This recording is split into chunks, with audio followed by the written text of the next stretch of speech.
Wyclef Jean, BKS1 Radio. Let's go. This is Essence Atkins, and this is BKS1 Radio. Hi, this is Melba Moore, and you're listening to BKS1 Radio.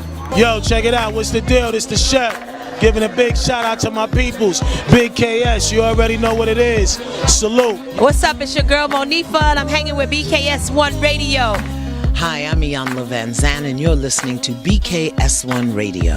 BKS Radio, baby. Hey, this is Jasmine Guy for BKS1 Radio. What's going on? This is Lamont Rooker, and this is BKS1 Radio. Shout out to BKS1, the best kept damn secret in the business. Hey, what's up? This is Raven Goodwin from BET's Being Mary Jane, and shout out to BKS1. Hi, this is Leon, and you're watching BKS1 Radio. BKS1. God bless y'all.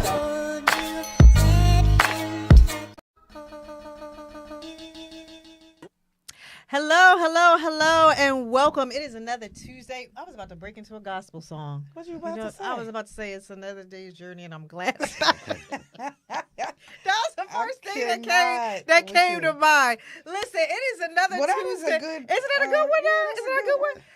It is another Tuesday, and I am glad you see the sequence? Anyway, and we are back in the studio, blessed to be here. It is our 25-26 season, and this is our second week, and we are here, and we are back, and we have another amazing guest that is with us in studio today.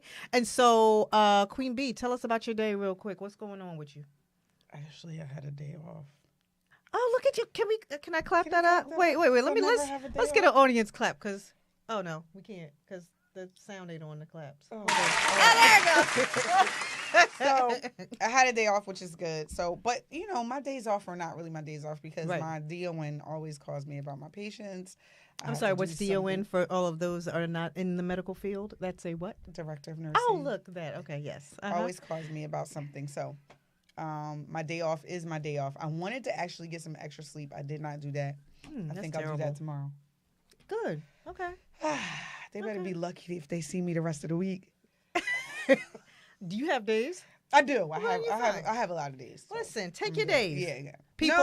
People, use your days. Absolutely. It's called self-care. Self-care. Then people don't care if you drop dead tomorrow and you have not used your days. Absolutely. Use your days. So I need the mental space right now, which is good. Yeah. And but other than that, I'm good. Yeah. I'm all right today. Yeah. Your spirit seems better heightened today. So I just want to say, last week I got some feedback.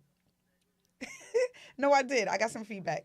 So, guys, when I am looking down or I'm in my phone, because my kids are always getting on me, but when I am in my phone, it is because I'm sharing. It is because I'm answering the chat. Oh, yeah. We have YouTube chat. We have Facebook I don't want chat. everybody thinking like, oh, you're distracted or you're on your phone, because my kids are like, Mom, you're looking down. Like, and I'm like, okay, guys. No, that's not what that is. That's multitasking. It's multitasking. Right. So if you see me doing that, know that I am paying attention. Or you have Jeff in the other room, our producer, who's texting us stuff as we're in here too. He'll be texting, we can't hear you, move to the left, go over here, or so we have to pay attention to our phones, so unfortunately. I just want to say that. So I'll do my best to look up. But that's what I'm doing. So Right. Okay. Yes. Well, listen, Jeff, were we able to upload the flyer for the event? Now. Can we show everybody now? Listen, we have had some numerous live events this year. We had one in January at Smokehouse Lounge. We had one in April at Smokehouse Lounge. And these live show events have been dedicated to Black love and building a bridge, because we need to figure out what the F is going on, right?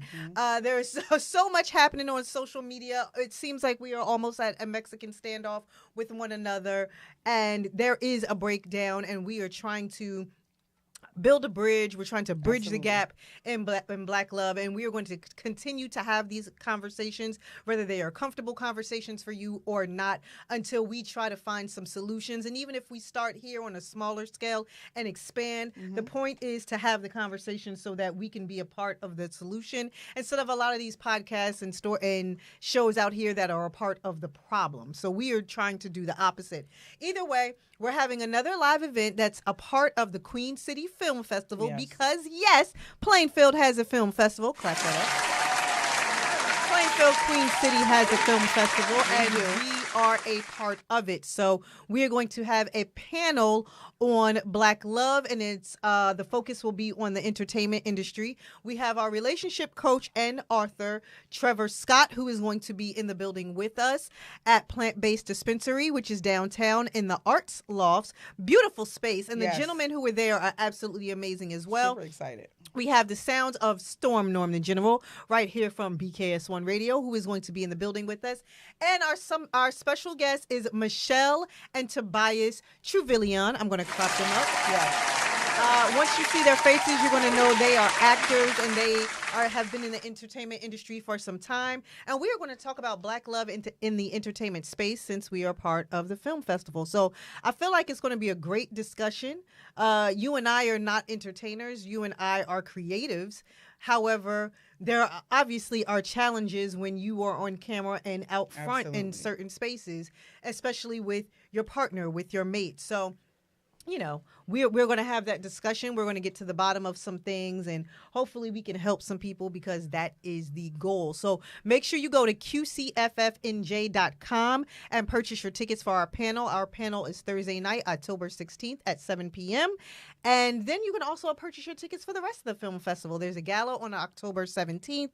The films are going to be at Cinemark on October 18th, all day in the theater. So you might as well just get an all-access pass, come to our event, go to the gala, and go and watch the films all day on Saturday. And then we're going to have an awards ceremony on Sunday. It's always fun. Yeah. It really, really is. And then you see, like you said, you see some creatives. You see some thought-provoking films. Right? Yeah. Made by numerous people. Yeah. Just various people. And I mean, I've always, arts has been our thing. Yes. But it's actually some of the things that we see, you know, is like, oh my God. Oh, the films like are the amazing. films are always amazing. The films are amazing, and we have films this year. So, one of our ambassadors is Notori Naughton. You may know her from Power, 3LW, however you know Notori from. She is the ambassador for the film festival. There's also a woman by the name of Rochelle Brown, whom I'm not sure if you all know. I had the pleasure of interviewing her at another festival, North to Shore Festival, back in June. Black woman from Essex County, one of the creators of Food TV, Food Network.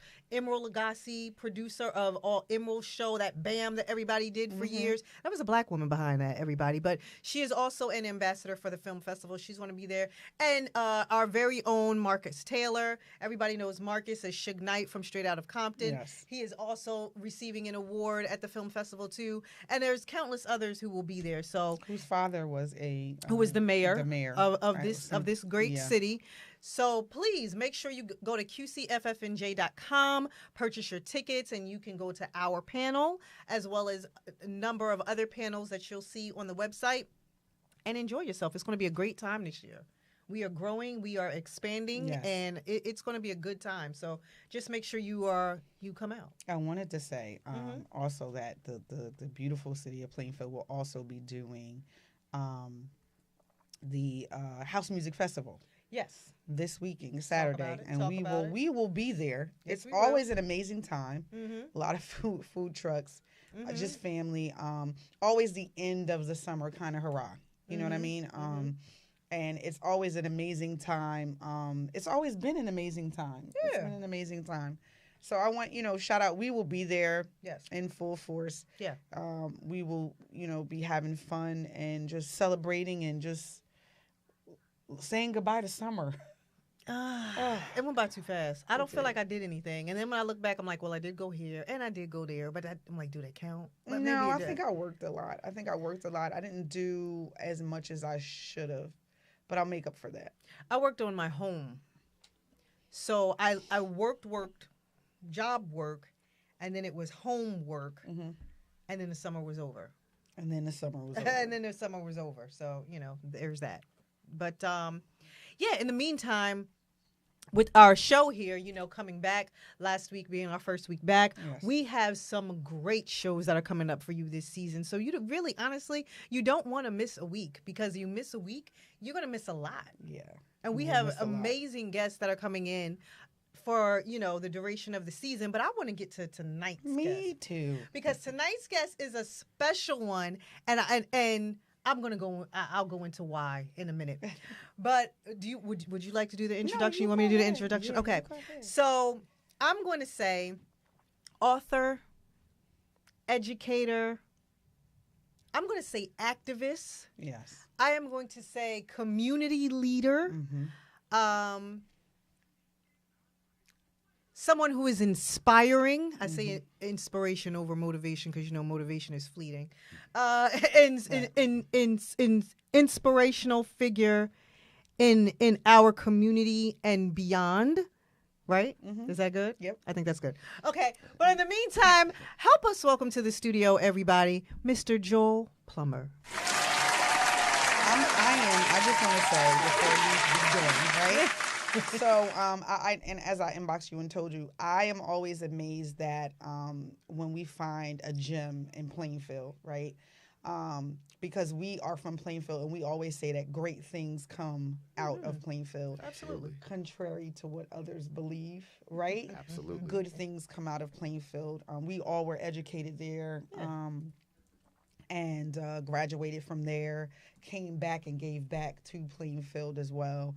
I moved outside of Plainfield, but when I come back, she knows I do this thing where I'm like, I don't know why she does that. I do, to be honest with you, because I'm like, what are you smelling? No, it's the oh God. But I miss my town, and I love my town, and I big up my town, and a lot of we call it P-Funk, we call it a lot of things, but there was a lot of things that came out of Plainfield. And a lot of good things that come out of Plainfield. And I'm always super excited when I get to display someone that comes from my hometown that is an amazing being and just doing something that gives back, but also teaches us and creates legacy as well. So I'm just super excited about that. I just want to get that out. Yes. I appreciate that. That's amazing. Yes. So welcome to the show. Thank you. Welcome to the show. As Queen Bee said, she inboxed you, and you inboxed him because of the new book that's out, right? Yes. So should we start there? We can start with the book. We can start there. We can start with. Please let everyone know the title of your book that's out, and where did it come from? Where did the idea for the book come from? Sure. The name of the book is Black Kid, White School, subtitle, What They Don't Teach Your Black Child. And it came from a couple of sources. The first is, let me first give you some background about myself. Yes, of course. Like you both said, I am proudly from Plainfield. I've been here since I was 3 years old, so that was 1978. My family moved into 689 West State Street next to Hubbard. Went to Washington for kindergarten and first grade, went to Cedarbrook for second to sixth, then went to Hubbard, then went to the high school. Along the way, though, in the summer of after my freshman year, I was in this program called the summer program called the W.E.B. Du Bois Scholars Program at William Patterson. And it was a program for, high-achieving Black and Latino kids that had leadership potential. And it was a 2-summer program. In the second summer of that program, one of the things they made us do was teach a middle school kid from Newark math. Now, I hate math. Like, I hate numbers. I have me too. no use for math. Yeah. If even, like, book pages, if there was a different way to do it, I would do it. Cannot do it. Despise math. Me too. And I had no interest in children, no interest in teaching whatsoever. But they were like, yeah, but you need to learn and be in the practice of giving back to people, and it starts now. And so I remember the day I was teaching my student, I believe her name was Zakia, eighth grader from Newark, and I was teaching her algebra, and it had to be something simple because I understood it. So it couldn't have been that complicated. It was some equation, and she was struggling to figure it out. And we were sitting next to each other, and I reached over to show her how to do it. And she said, no, don't tell me you taught me this yesterday. And she figured it out. And at that moment, I realized, oh, she knows how to do that because of me. I did that. And it was the most magical feeling I had ever felt. And I said, wait, and I hate math. I don't even care about this subject. So imagine if I was teaching something I actually cared about. And so at that moment when I was 15, I was like, I'm going to be a teacher, and I'm going to come back and teach in Plainfield. Wow. And I went to, and part of the reason I wanted to teach in Plainfield was despite every single year of me being a student in Plainfield, having a black superintendent, an all-black board of education, mostly black principals, I learned very little about myself. In 4 years of honors English, I remember reading one black author. We read Lorraine Hansberry's A Raisin in the Sun. Yes. That's the only black author I remember. And I was like, okay, I know what I want to do. I want to come back here and make sure kids don't have the same experience I have. So I went to college. I eventually went to Rutgers Newark, got my undergraduate degree in African and African American Studies, graduated as the top student in that major, got inducted into Phi Beta Kappa. I then stayed and got a master's in American history with 20th century African American history as my specialty, and then went to Rutgers Graduate School of Education, got certified to be a content supervisor so I could shape social studies departments on the administrative side if I so choose. But all of that, and then I've also been teaching in the Africana Studies department at Rutgers for now 17 years. Ooh.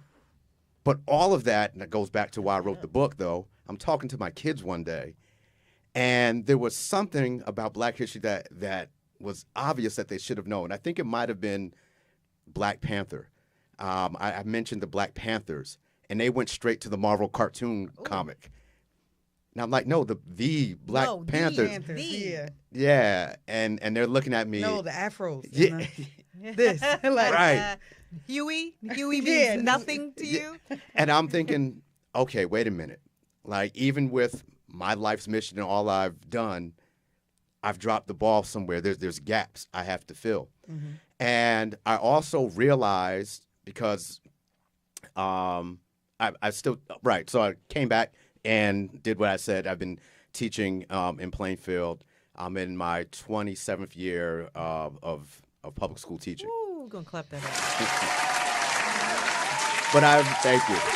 But I realized my daughter gets taught less Black history now than I got when I graduated from Plainfield High School in 1993.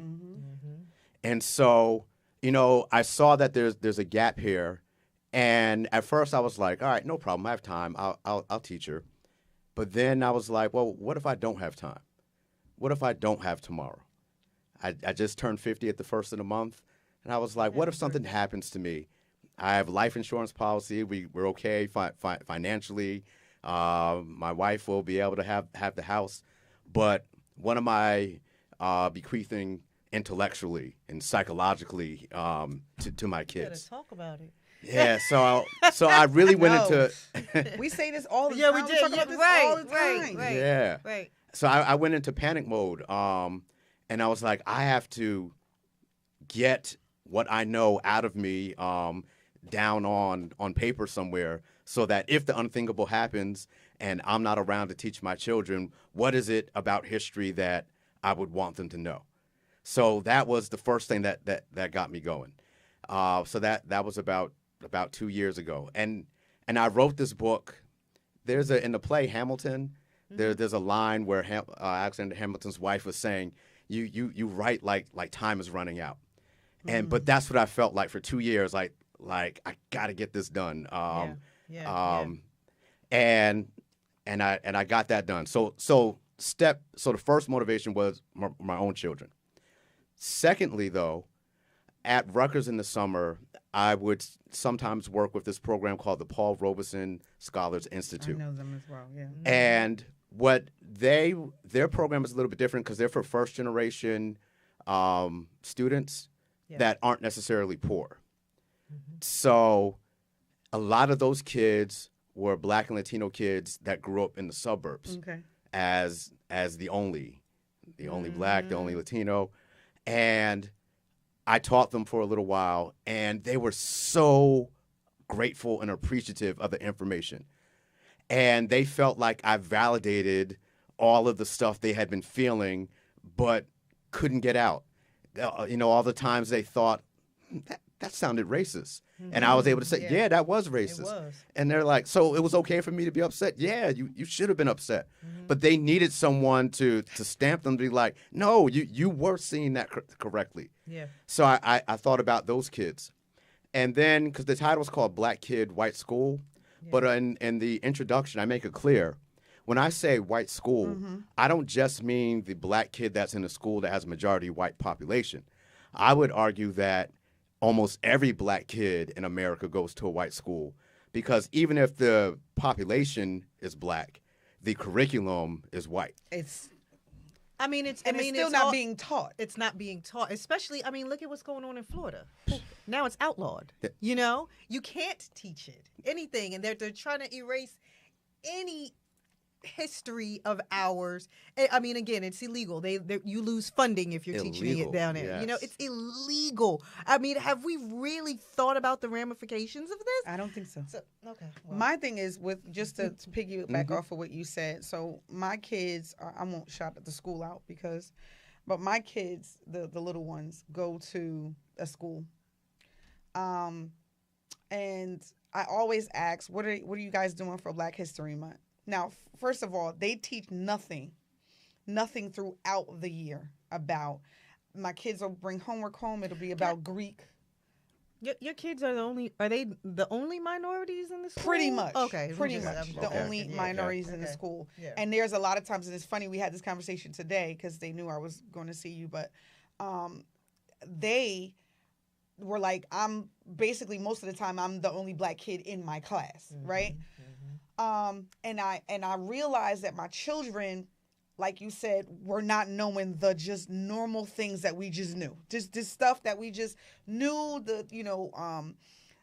that slavery did not start the Black experience. Right.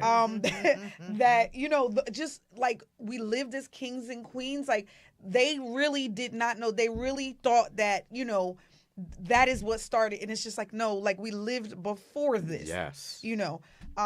So I took them to the Black, history. It was my goal. Like you said, it was my goal for them when they came home and started saying this stuff. Who is this? What's this? And they're like, I don't know.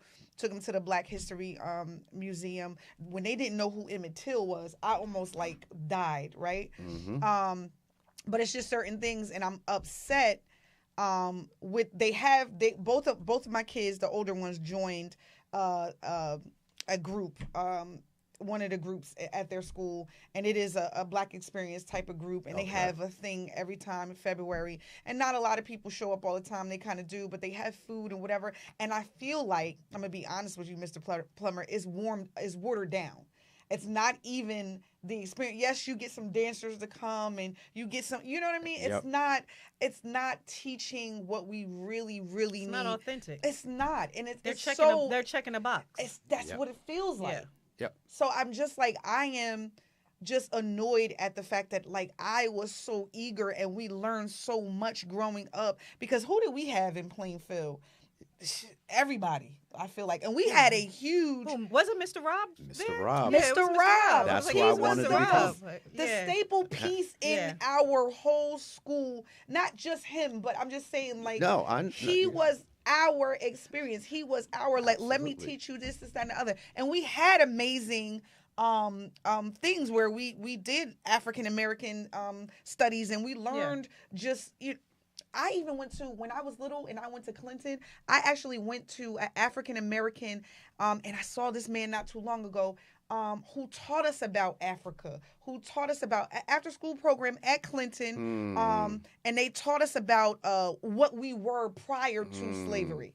And that is what made me eager to learn and eager to share. Like, it's devastating. that our kids just don't get that at all. And if we don't, and we'll get into that later, but if we don't teach them at home, because they know nothing. It feels like we're getting, like I said, less than that. They're getting less than what we had. Mm-hmm. Like they're actively rolling back Black history and discussions of Black history, and even when schools have programs, what it is they're okay with a dance or food and stuff because it doesn't challenge white people. Absolutely, they don't want to be challenged. They don't want to feel convicted. Talk about it. They don't want to feel guilt. Yeah, and that since we're talking about race and history, that's what it comes down to. I always say that there's two things. One is that the problem with white supremacy is that it gives white people an inflated sense of self. It gives Black people a deflated sense of self. And when you just tell the truth, it equalizes it out. Mm-hmm. But if you're used to being up top, you feel it. The truth feels like an attack on you because you like feeling this inflated sense of being. And the other analogy I use, really what you're seeing is that white America behaves as if this is their house and everyone else is a guest. Yes.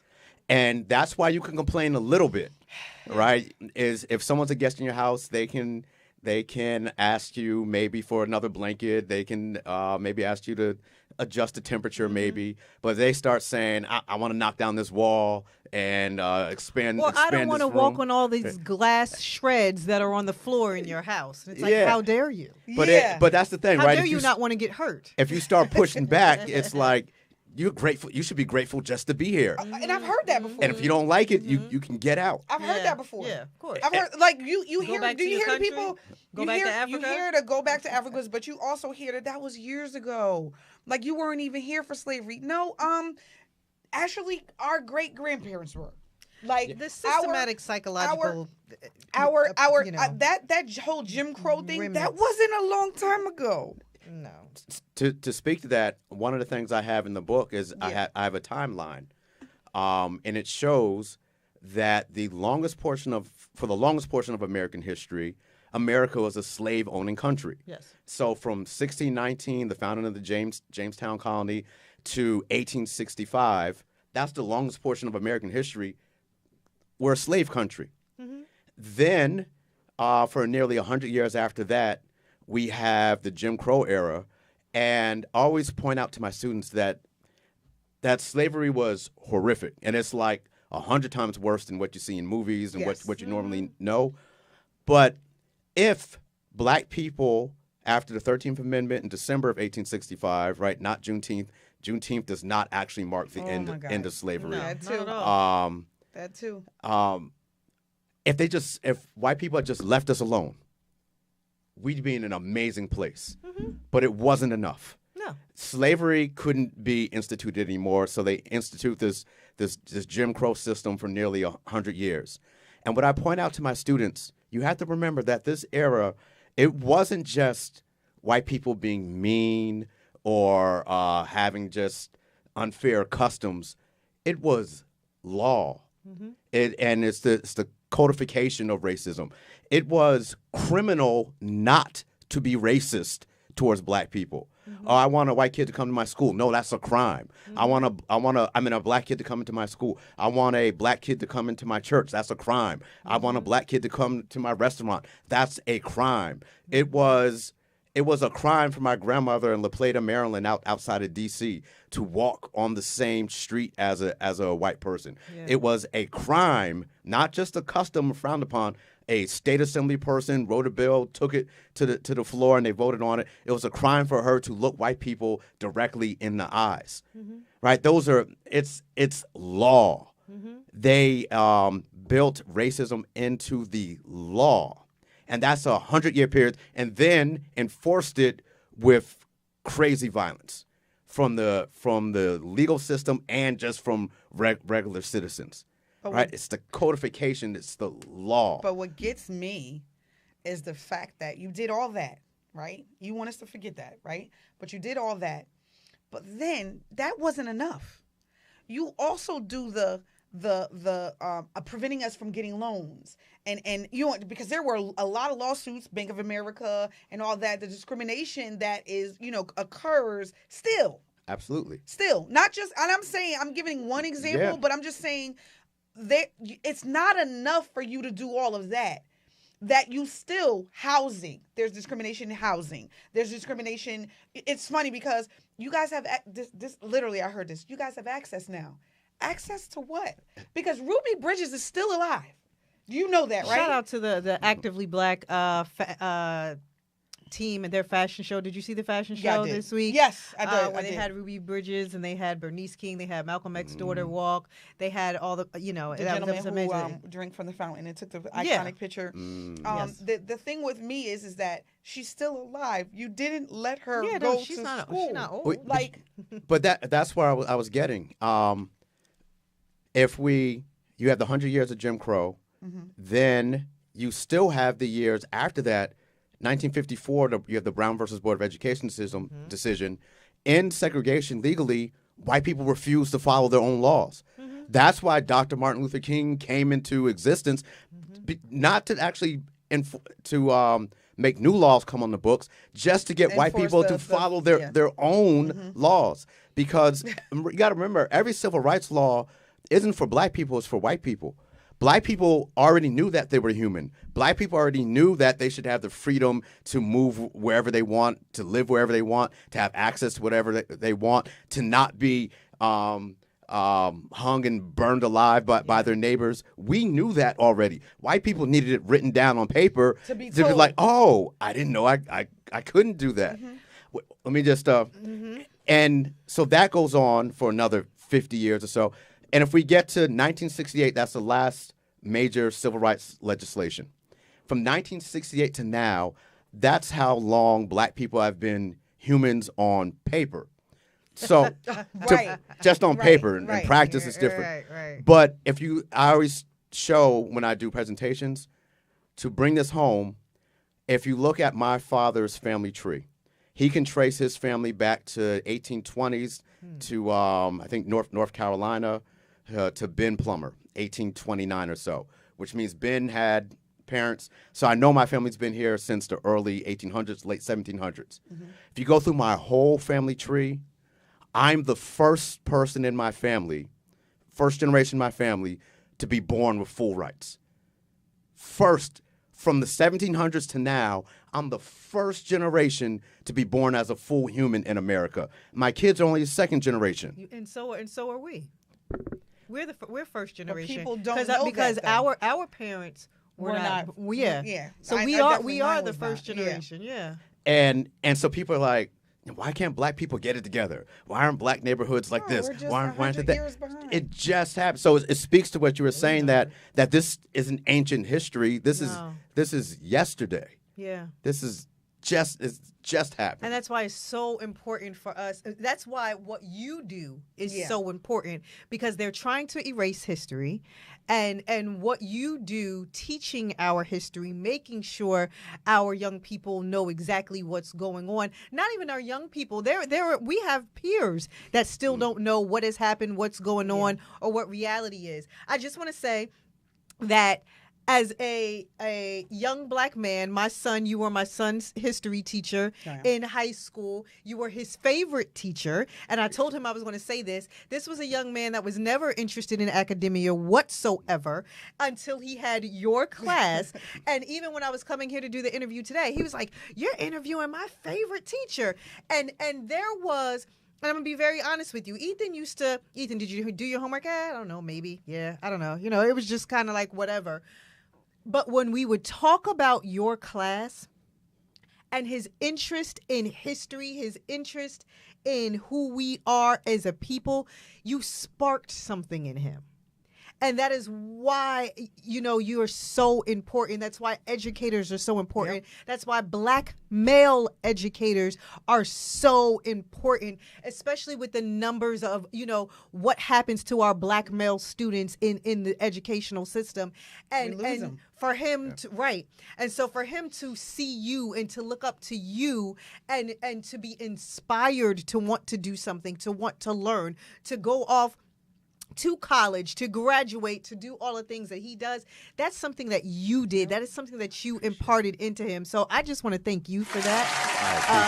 First and foremost, and we need more like you. We need more that are educators and especially more that are authors. I just want to go back to your book for a second. So you realized that while you were talking to your children, how much they did not know and how much you needed to get out because this is what they needed to know. How did you start? What was the beginning? And I want you to give me 3 things, just the top 3 things that we should be telling our children. Right. Sure. I started with actually how I was going to structure the book. Okay. Because I don't think she'll mind me saying, my oldest daughter is a teenager and she has ADD. So those 2 things together means very limited attention span. Mm-hmm. So I know I couldn't get my daughter to read a traditional, regular history book. Mm-hmm. So, and I know this is a generation that's grown up watching TikTok. Yeah. Everything's on their phone. Everything's in the palm of their hand. Yeah. And it's short videos, YouTube Shorts, Instagram Reels, TikTok. It's all 1-minute stuff, and onto the next thing. So I said, okay, this is what I'm going to do. I'm going to write this book in a question-answer format. And the idea, it's like I'm in my classroom and I'm fielding questions from students. I saw that. Yep. Yeah. So there's a question and there's an answer. So you don't have to read this book in any particular order. Okay. You could pick it up, go to any page, read a question, answer, get a quick history lesson. I love that. Yeah, and that was the idea because I knew my daughter, she's not sitting through and reading this straight through. Mm-hmm. And she is an avid reader, but of like fiction. Mm-hmm. And this, I know, wouldn't be her thing straight through. Yeah. So now I have my structure. So now where to begin? You said 3 top 3 things. So number 1, back to where I start with the content. And it's what you said. I knew I had to start in Africa because you can't even understand the horror of slavery and what was lost without understanding what existed before. Yep. And I'm going to connect this to Ethan too. My whole bio could be summarized as really what I am, and I've been saying this lately, is that I am a historical optometrist. It is my job to use history to help Black people see themselves clearly. Oh. Their past, their present, and where they have to go still. Do you have any T-shirts that say that? Or? Not yet. You need that. You need that. Yes. And Black people cannot see themselves accurately without understanding their history before slavery. Yeah. Because they don't even know how amazing they are biologically. You have to remember that Africa is... I posted that in my stories. I swear I did. Go ahead. Africa is the most genetically diverse place in the world. Mm-hmm. Every type of phenotype, every type of look of a human that exists comes from Africa. Mm-hmm. Every skin color, every hair texture, short hair, long hair, curly hair, straight hair, blonde hair, what do they call it? Epicanthic eyes, the Far East Asian eyes. Yes. Those aren't Far East Asian eyes, those are South African eyes. Yes. Like that all comes from Africa. Yeah. Because we are essentially the source code for all of humanity. Yeah. So nothing can exist without us. That wasn't us. Originally, a part of us. And on top of that, Richard Leakey pointed out that he studies the early world, that for 90% of humanity's existence, humans were dark-skinned. Right? The idea of the blonde hair, blue-eyed European, that type of human has only existed about 7,000 out of the 200,000 years that Homo sapiens have existed. And they are a mutation. And everyone is. They're an adaptation of yes, Black they're people. mutation. Listen, look, I'll say some stuff off camera later, but yeah, listen. Okay, go ahead, Dr. Plummer. I'm gonna let you. It's no, because then Africans, and it's crazy for some reason. kids will still get taught that like civilization started in the Middle East, in Mesopotamia, and I'm like, that doesn't make sense. People were living in Africa for thousands and thousands of years. You think they never created civilization? Of course they did. We now know that the oldest art in the world, we thought it was this like 45,000-year-old cave painting drawing in France. Turns out in South Africa, there's one that's 70,000 plus years old. Africans, once they left Africa, it was black Africans that settled the Middle East, settled India, settled Far East in China, settled Europe. All of that is done by black Africans. 90% of the time that humans existed, white people aren't even there. Then going back into Africa, we have to understand how old Africa is. Greece was like, you take Athens. Athens was, and I made a point to write this down because I don't want to get it wrong. Athens was about, 3,000 years younger than Egypt. 3,000 years younger. And Sparta, 5,000 years younger, right? Egypt is, and shouldn't have to debate this anymore, but Egyptians were black Africans. Everything. Why is that a thing? I'm glad you said Why is that a thing? Because they're amazing. Because historians and scholars denied the humanity of Africans. Yes. But they couldn't deny Egypt. So, okay, plan B, we can't deny that Egypt exists. We can't deny that it's amazing. We won't say they're black. Plan B, say that, well, really what they are, they're mixed race people. But you have to remember, the people that live today in the Arab Republic of Egypt are not the people that founded the country. It's not the same. It's like white people saying that they founded the land here in America. Christopher Columbus came in 1492. Right. You are the descendants of the invaders. They're sightings of your invaders, yes. Imagine. Yes. And so in everything that Egypt is famous for, the pyramids, the Sphinx, the world's oldest religious text, all that stuff happened before Asians or Europeans even invaded the country. So anyway, Egypt is clearly black. Yes. Right. I forgot what I was talking about Egypt now. I lost my train of thought. You said it was 3,000 years. It's so. Oh, yeah. Right. Not only is it so much older, right? It's an old black empire that's influencing in the world. When Europe, and here's the thing you have to remember about European empires. European empires have never been self-sufficient. They've never been able to feed themselves. Well, never. The Greeks, Romans, they've always had to invade other countries to support themselves, just like the white Western world does today.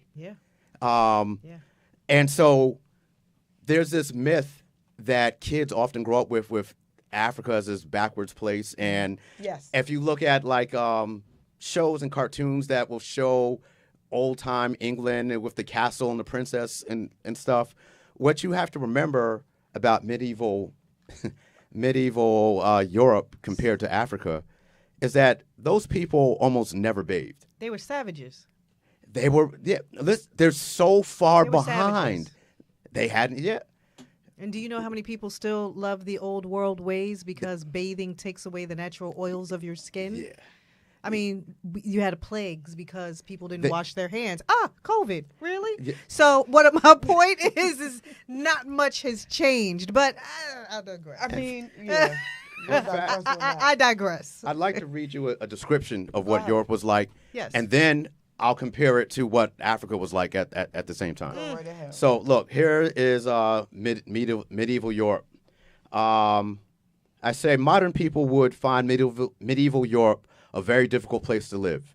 At the time of Columbus's voyage to the New World, Europe was rife with diseases, plagues, measles, influenza, typhus, typhoid fever, smallpox killed Europeans by the thousands. Famine was common, and a slight fluctuation in the price of food could lead to thousands of people starving to death. Cities smelled horrible as European cities had ditches filled with stagnant water that citizens used as public toilets. Streets contained the decomposing bodies of dead animals and humans. The living people were also a source of foul smell, as most Europeans did not bathe regularly, and some never bathed in their entire lives. They also had rotting teeth and bad breath due to poor dental care. I saw that. And it was common for Europeans to suffer from various skin diseases. Now, someone might say, well, yeah, but that was just back in the day. No. People didn't understand hygiene. No, that's today. No, that's today. Do you know? It's the same. Do you know why traditionally brides carried flowers? It was to mask the smell. They carried flowers down the aisle to mask the smell of what they smelled like. Now, there were some cultures that getting married, they would bathe usually a month before the wedding. They would bathe a month before the wedding, but carry flowers down the aisle because the flowers mask the smell of what they really smelled like. And that's also the reason why Europeans wanted spices when they traveled, because they would use perfumes to cover up the smell, their smells. But you couldn't bathe because you were getting rid of your natural oils. But do you know how many times? Clearly, you can go on social media and there's discussions about, do you wash your hands when you go to the bathroom? Yeah, like there are so many sound bites and so many clips from podcasts with people saying, "Do you use a washcloth?" Oh my God, the debate about that though. Like there's a whole debate about there's a debate about washing like your that. hands when you come out the bathroom, and there's a debate about using washcloths. So not much has changed. So where were you saying? Okay, as an educator, go. And I wanted to contrast their hygiene practices versus West Africa. Yes. And so while Europeans commonly threw waste out of the windows of their homes into the street, the people of Songhai in West Africa had 2-story homes with indoor plumbing systems where the waste traveled from the second-story bathrooms to wells underneath the ground. The people then poured hot water and pebbles down the toilet system to cover up offensive smells. At the same time, the average medieval European was filthy by modern standards. In the 1500s, Africans in Songhai made and used soap and had books that described how to make toothpaste and how brushing could combat bad breath. And they also had medicine. They also figured out how to inoculate themselves against smallpox. And in fact, inoculation against smallpox got introduced in Americas by an enslaved African who taught his owner in the 1700s the practice that had been done at home in West Africa for forever. It makes me sad. No, seriously, it makes me sad. Not for them, because I don't, not for them. Okay. It makes me sad. Our behavior as a people, right? Because we talk about on the show outstanding women who help heal, right? Yeah. So we talk about bridging the gap, not only in love, but how we can better ourselves as a people, right? How we can level up, how we can grow. But it just makes me sad that so many of our people, as you mentioned earlier, don't know our level of greatness. They don't know our history. And so many of them behave in deplorable manners because you don't know your greatness. You don't know the fact that you are the leaders and the inventors of literally everything. You can't see who you are. You cannot see who you are. And that really makes me sad. One of the things that I'm two things I want to say. One of the things I'm always thinking is caging someone and then expecting them to act like civilized people, right? It's impossible. You created the ghettos. Yep. Right? Yep. You created them. Absolutely. And then you expect us to be a civilized people. Yeah, but we are a civilized people. They aren't. No. Because what happens is that there are so many things that's passed down.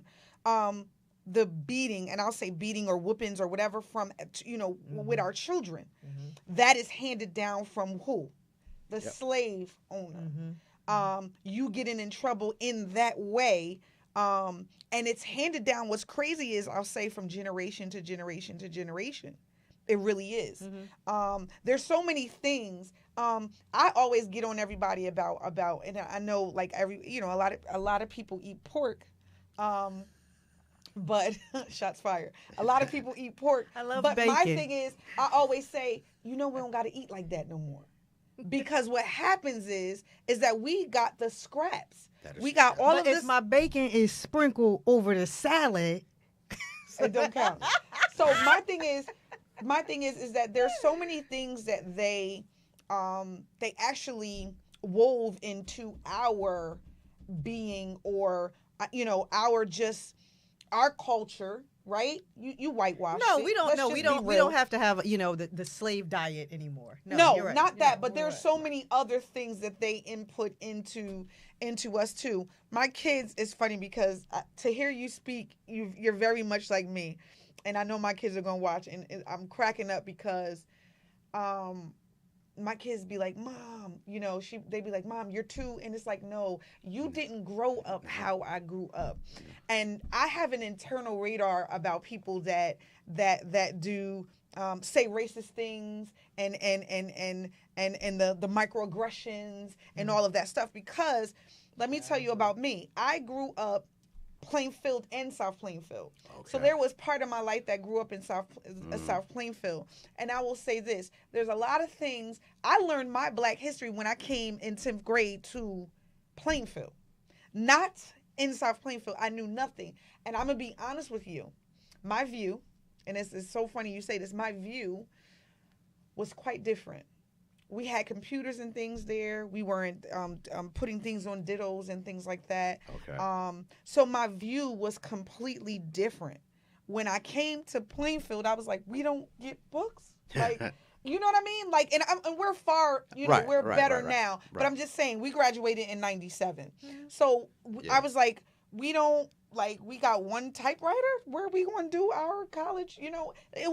For me, it was like, whoa, it was a culture shock for me. And I love that I learned, I'm going to be honest, I learned Black from this school. I learned, I knew, like, I always tell this story. I was in a store one day. I was taking my kids to go school shopping for back to school. And I walk into a store and I saw how they greeted everybody before me, because it was a long line. And they were like, hey, how are you? Hey, how are you? Hey, how are you? They got to us and was like, what's up? And so my kids are like, I was like, I'm sorry. You know what I mean? Like, to put you in your place, like, I'm sorry. I said, I thought, what's up? Oh, no, we're a cool hip store. But you weren't a cool hip store with the two people in front why of am I me not worthy of the same respect? Like me. Why didn't I? So my son has pulled me to the side. He's like, Mom, I said, see, you don't understand, but I do. Yep. I know the difference. Yep. I know when they are saying certain things and you not supposed to catch it. I catch it. I grew up with that. Right. I knew I could feel racism. Right. And that little bit of disrespect is the tip of the iceberg that they're showing. That's the tip of the iceberg. But they don't. My kids don't know. They don't. They don't see it. They don't. So they think I'm like extremist. So you wait. So you started off with the top three things. The first thing was how old Africa is. Yep. So that starting in Africa, so that you can see yourself for who you really are as the people. What are the other two? Okay. Then the middle part would be, you really have to understand just how insanely torturous the Black experience in America has been. I think sometimes white people resist it because it sounds ridiculous when you list all the horrible things that have been done to Black people. It's like that can't be true. And then the third thing is how amazing Black people are for resisting, surviving, and thriving. Like, none of us should be here. Not one. We should be exterminated from the planet, given everything that we've gone through, and we're still here. And I always say about African American culture, we have to remember African American culture gets formed on the slave ships, because before you had a whole bunch of separate ethnic groups. Yes. I'm Igbo, I'm Yoruba, I'm Fulani, or whatever. But on that slave ship, now we have to find a way to come together and communicate and become one people to resist this common oppressor. So what I say, it's like the Avengers assembling. It's the best of each culture coming together and creating a super culture that allowed them to survive this centuries of hell. And that's why African Americans, relative to the world population, are a small group, but look how impactful our culture is. Imagine that you want to steal everything. Yeah, I had this conversation with somebody yesterday.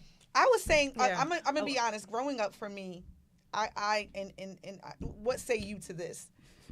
When a child thinks like this, and this was my child thinking. Okay. When I compared, and I'll say the visual, I was always like, God, why did you make them with blue eyes and green eyes and straight hair and whatever like that? I just never, and of course, because, the Black experience in South Plainfield was totally different from in Plainfield. I felt like I had a lot of people that looked like me. I had a lot of people that talked like me. They used to, because I came from Plainfield, I talked a certain way, right? So, and the thing is, I code switch. Everybody does it. You turn it on, you turn it off. Yep. It's a skill, right? Absolutely. But they did a lot of making fun of the way I talked. You know what I mean? And I didn't think nothing of it because everybody in Plainfield talked like me. But I didn't understand, and that comes from, I'll say this, that comes from us actually believing that they look better than us, that there is beauty in them, as opposed to right. That's what I'm saying. The programming. What do you think about that? The whole system doesn't work unless you erase Black people's memory of who they are.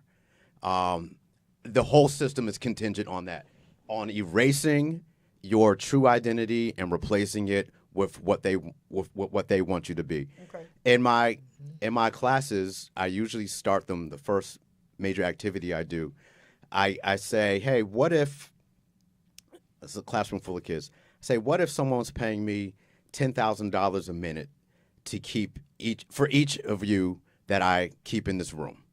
I say, how long do I want to keep you here? And the kids are like, yeah, forever. Welcome to the prison system. And they're like, and I say, well, how long do you want to stay? And they're like, well, we want to go. And I say, okay, how can I get you to stay? And eventually they come up with some ideas. They say, well, if you had a weapon, you get us to stay. And I say, all right, so let's say I have a gun, and I usually have a Nerf gun with me. I say, how long can I keep you 20 students here at gunpoint? And it turns out for a good while, because if all 20 of them rush me, they'll get free. Well, 19 of them will get free. Somebody and I asked them, I said, okay, now which one of you is willing to die so that the rest of them can be free? Hands go down. And I was like, okay, I guess you'll be here a little while longer. But eventually you'll get fed up and you'll say, you know what, I'd rather die than live like this. You'll attack, you'll revolt, you'll have a revolution, you'll get out, you'll get free. Yeah. But before that, I also say, I'm here making all this money, but what's my problem? I'm stuck here with you. So what I need is to get one of you to help me. And so I get one or two of you and I say, hey, I'm getting paid $10,000 a minute. I'll give each of you $1,000 a minute to keep these other people in check.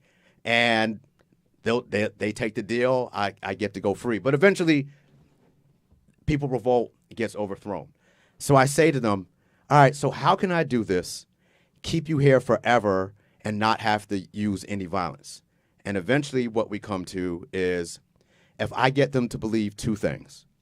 If I get them to believe, one, that this room that they're in is the greatest place on earth, and two, the opposite, anything outside that door is the exact opposite, is whatever your version of hell is waiting for you outside that door. So now, if someone gets up and tries to get out the room, assuming you like that person, what will you do when they try to get out? pull him back. What are you doing? It's crazy. It's crazy. You don't want to be out those there. were the ones that Those were the ones that Harriet had to shoot. Cause who's that? That's who Harriet had to shoot. Remember, y'all watched the Django. Who's the dude? The master dude. The dude. Samuel L. Jackson. Samuel L. Jackson, but I can't yeah, remember what his character was. I just watched a clip of that before I came here. So it's gonna ruin my night. Master needs a helper. He needs a helper, and he needs somebody to convince. It's the mind to convince them that, like you said, this outside of here, it don't get no better than this. And here's where history comes into play. I try to tell you that this room is the greatest room that anyone has ever been in. You're lucky to be here. Now, as people, the first generation, that's a hard sell. And I always ask them, I said, why wouldn't you believe that this classroom is the greatest place on earth to be? No place is more fun, more exciting than this room.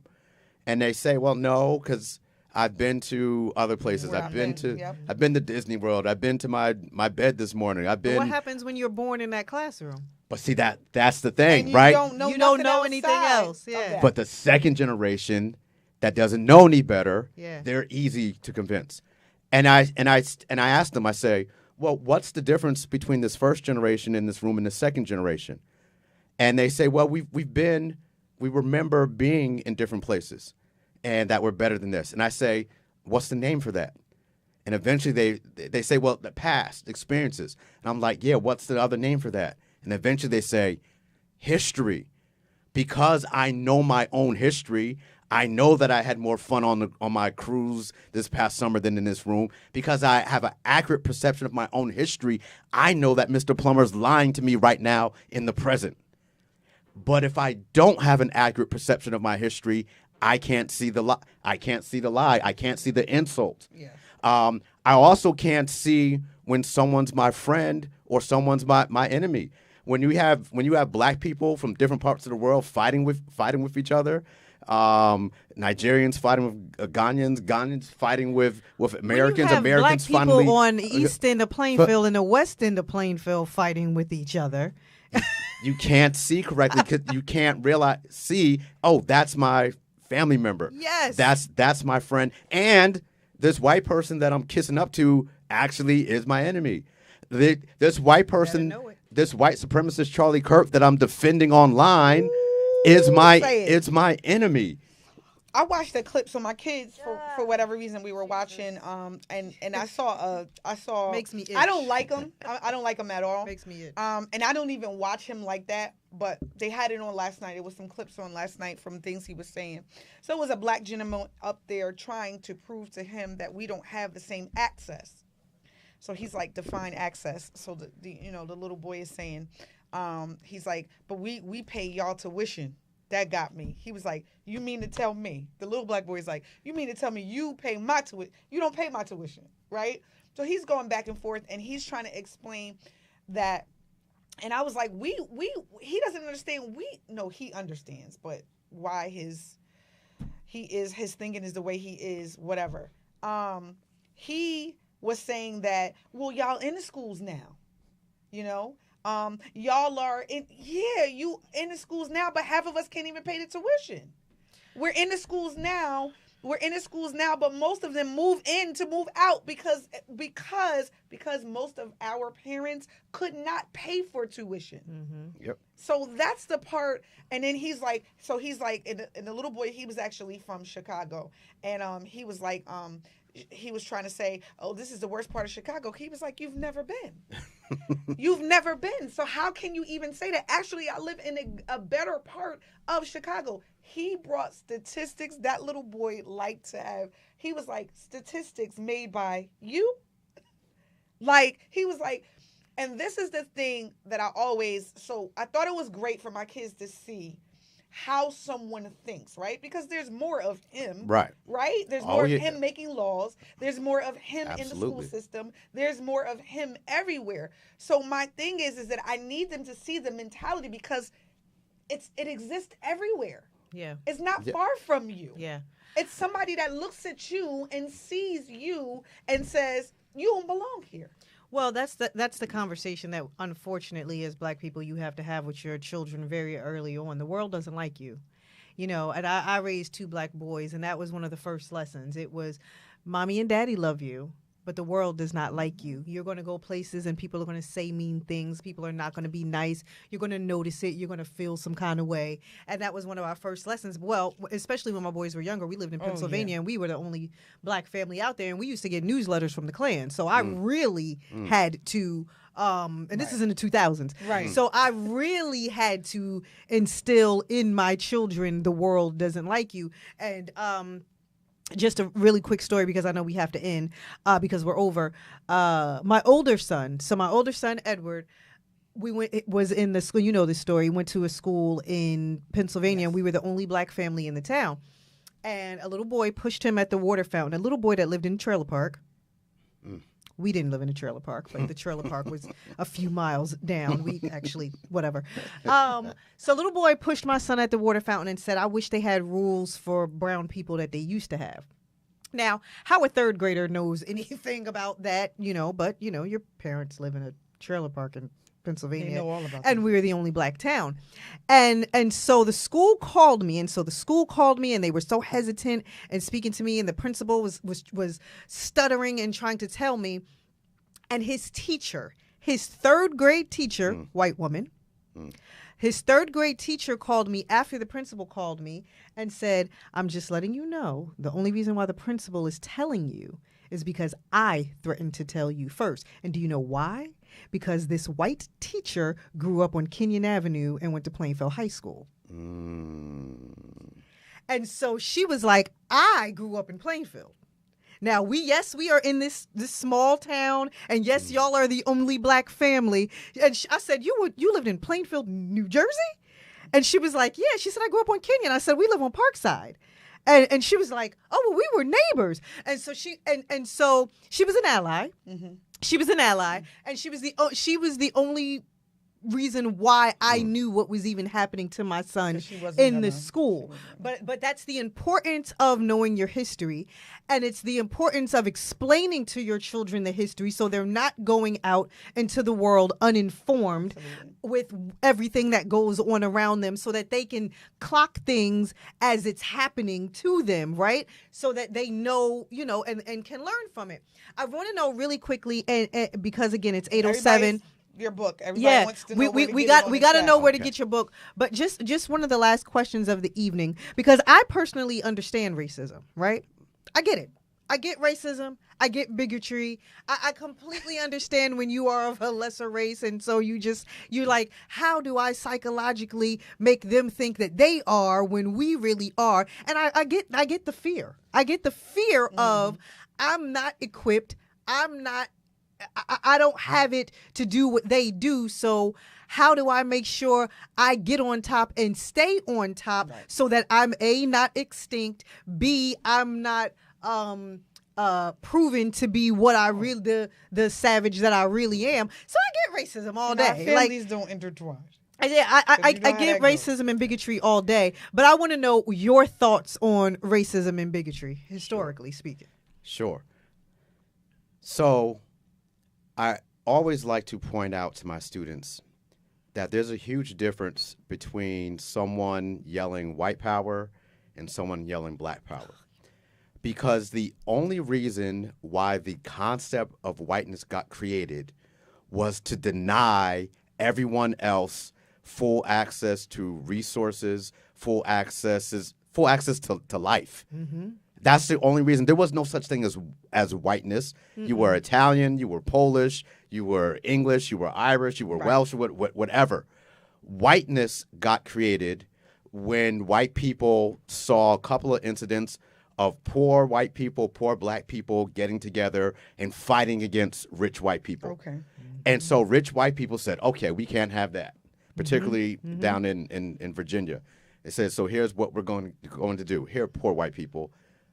Not going to make you any wealthier. And this is the same deal that's happening now. That Donald Trump offers. It's literally that happening Ronald now. Reagan offers. Yes. They say not going to do anything that materially makes your life better. Right. You're not going to have more money in your pocket. You're not going to have a better home.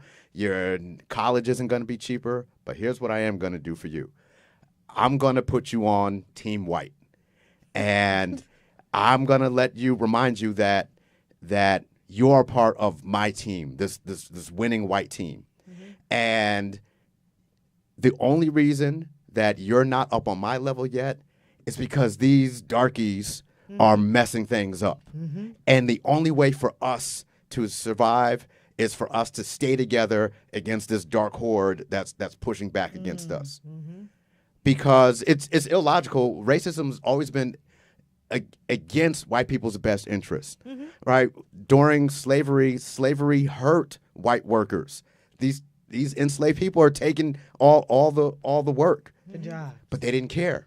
They loved the feeling of whiteness, that feeling of superiority, and that's why they get so defensive when it gets attacked. That's why white supremacists and white replacement theorists like Charlie Kirk, who fear, like you said, the extinction of white people, because they actually believe that whiteness is valuable, and we can't let this thing go away. Yeah, but you're not from Caucasia. That doesn't exist. They don't care about logic. Yeah. Like it's not a logical system, and they'll hurt themselves to support racism.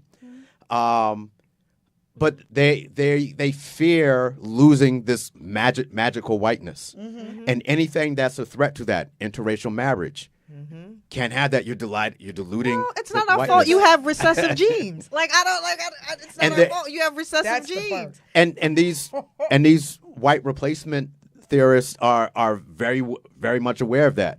They're also aware that white people are reproducing at a slower rate than everyone else. Which is why they're trying to get rid of abortion. That's true. I was just talking to my Latino students about this today.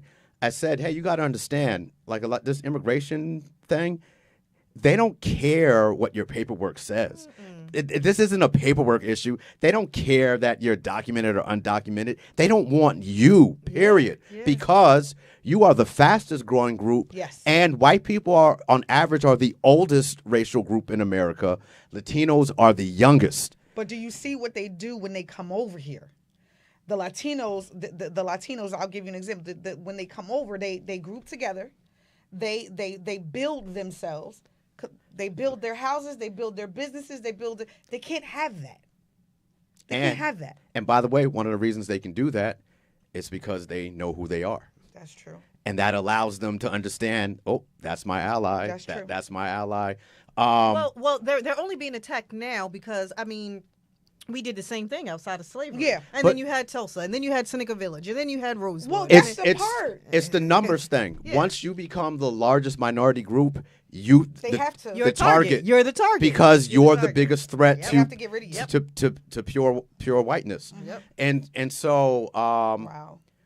Back to abortion. I was explaining that when they say they're against abortion, they don't want any precious white babies being killed. They, if you're at a pro-life rally with these white people, you're thinking that you're on doing stuff for the same reason. They can live with you. No, kill yours. Yeah, but not ours. But no, it's funny that you say that because when I was watching this debate, abortion came up.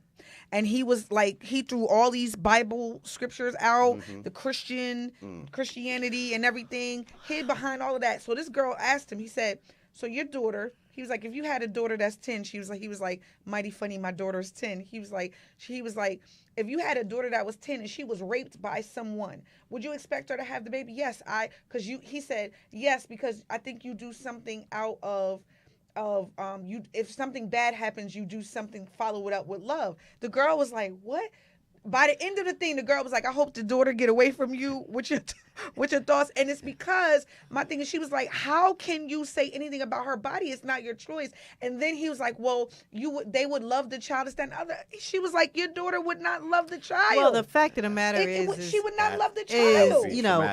These are That's rules. Said, these are rules created for certain people because you have 18 million politicians that are Republican that are sleeping with 14-year-old girls, and the fact of the matter is they don't want them to have the babies because then that's gonna. So it is what it is, right? Like we all know what's going on here. Racism isn't logical. Yes. So listen, because I know we got to end. Your book. Jeff is going to start screaming at us in a minute. So tell everybody where we can get your book. Because I got a new coffee table. So guess what's going on it. So tell everybody where we can get your book. So 2 places. Yes. The preferred place is Sindell's Bookstore. Yes. Right Clap here, that up. right here in Plainfield. Yes. And at SindellsBookstore.com. And the advantage of buying the book at Sindell's is that every copy is autographed. Oh. So if you buy from there, you'll get a autographed copy. I am sending Ethan there tomorrow. Yes. Ethan, do you hear me? You going? Okay. And you can also buy it on Amazon. Okay. And along with that, the last book I made in 2021, this is about the content, what we should be, kids should be learning. Yeah. My last book was about how teachers should be teaching. And that's also available at Sindell's Bookstore You and have Amazon. to come back at some I was point. going to say, can Only we have you? because Can we there's so have you many quarterly? untapped things. Quarterly. Because I want to talk to you about the curriculum. I want to talk to you about, you know what I mean? Like I want to talk to you about just other things too. It's a lot of stuff. I'm glad you said that. Let me just shout out the Plainfield Public School System. Of course. To the credit of the Plainfield Public School System, this year they created what they're calling a Equity Fellows, and they're getting.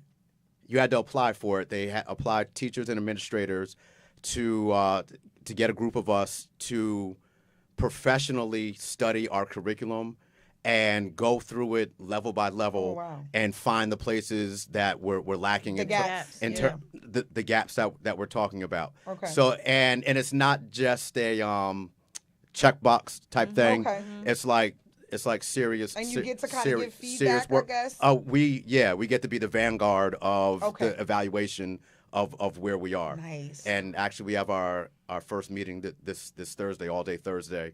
I want to delve into that. There's so much to Listen, talk about we need you quarterly. Can we have you back in You December? can have me back. I'm 6 minutes away. You can have me back anytime. We're having you back on December. We want to get that. We're going to get that scheduled because these are things, in order to heal, and that's what we talk about here. Healing as a people. Yes. Again, it's not just love that we talk about here. It's healing as a people, healing as a group. Because you talk about you have to know your history. You talk I about do. there's so many things you talk about in your book. And one thing, yes. Speaking of women, I also tried to make a concerted effort to bring women to the front in this book. I saw it. Yeah. I talked about the experience that women had in slavery and Jim Crow. I talked about white women being accomplices because they get a pass. In slavery and in Jim Crow, but I also talk about the black women that were the backbone of the bus boycott, the Montgomery bus boycott. That was the brainchild of black women. Black women had that ideal first. Black women created flyers demanding a boycott first, and then eventually the black ministers jumped on that. And then the black women still funded it. They sold dinners and stuff to raise money for the gas for the carpools that they used when they weren't taking the buses. Black women were 66% of the Black Panthers. There's always this image of this black man with a gun, but most of the Black Panthers, including Shaka Khan, were women. Yeah. And so throughout the book, I try to emphasize the role of women in when we talk about filling the gaps.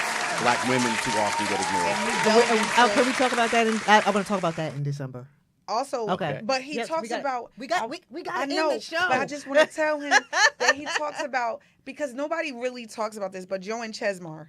That is one of the things I really want to delve into. December, her being. Jeff, we're gonna shut our mic off.